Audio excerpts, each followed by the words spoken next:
Hi everyone, it's Sunday, May 22nd, time for another HideNet Week in Review. I'm Vera Dordick. Let's start with Europe for a change. This week, editor Andrea Guolo tells us that there's a lot of confusion in the market and it's hard to say exactly what the true market price is. And in fact, this week's prices are lower than last week because insiders have been doing a lot of debating about what those prices really ought to be. Consequently, there's a bigger range for each selection. With the slaughterhouse price in the UK this week, prices were mixed. They are extremely variable, but it's really hard to get any more than 90 to 95 cents sterling per kilo for the 36 plus in England, even with the weakening of the euro, that is. In Ireland, prices for the same weight were pretty much unchanged at €1 per kilo. Turning to European bulls, Andrea reports that new prices are on the downswing, and that's especially for volume orders on those as well. For southern German bulls, sales were concluded anywhere from €1.45 per kilo to €1.65 per kilo for the 50 plus kilo selections. For European cows, tanneries have tamped down the increases, and the prices achieved last week are much lower than those that sellers were asking for. On the other hand, there were few sales made for this reason. Looking at the veal sector, prices remain generally unchanged, while for sheep, tensions remain high because tanneries really can't pay more due to the overall inflation of costs in general.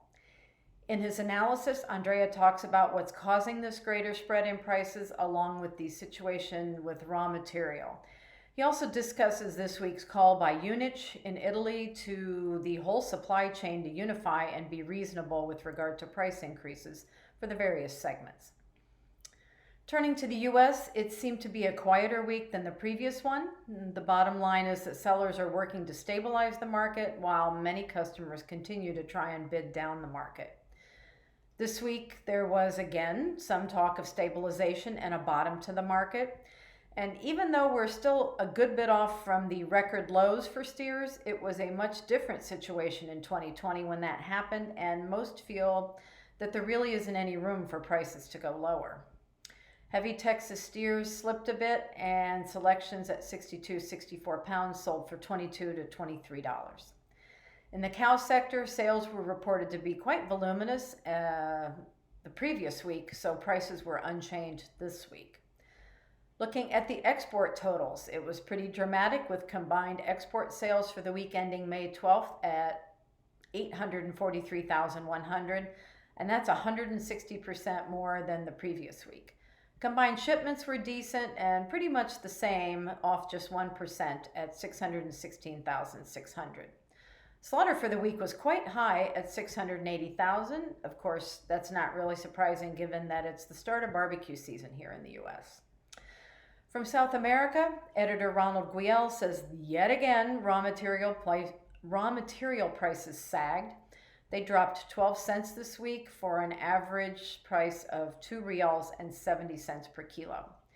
TR1, on the other hand, was still unchanged with a reference price of 90 cents per square foot. In other news from Brazil, the Brazilian exports of hides and skins in April totaled 110.9 million. And that's a decrease of a little over 9% compared to the same month last year, and it's nearly 8% less than the March total. As for the exports in square meters, April's total was about 28% less than the same month in 21 and 13.6% less than in March. On the other hand, Brazilian footwear exports did pretty well.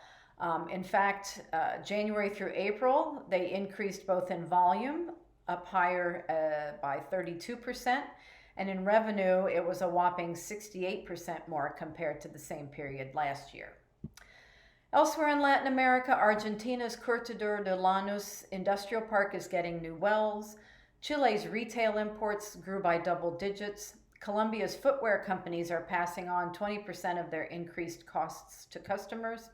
In Mexico, Apemex and Italy's Arsutoria are launching the 2022 footwear training course, and in Uruguay, leather exports are up by double digits.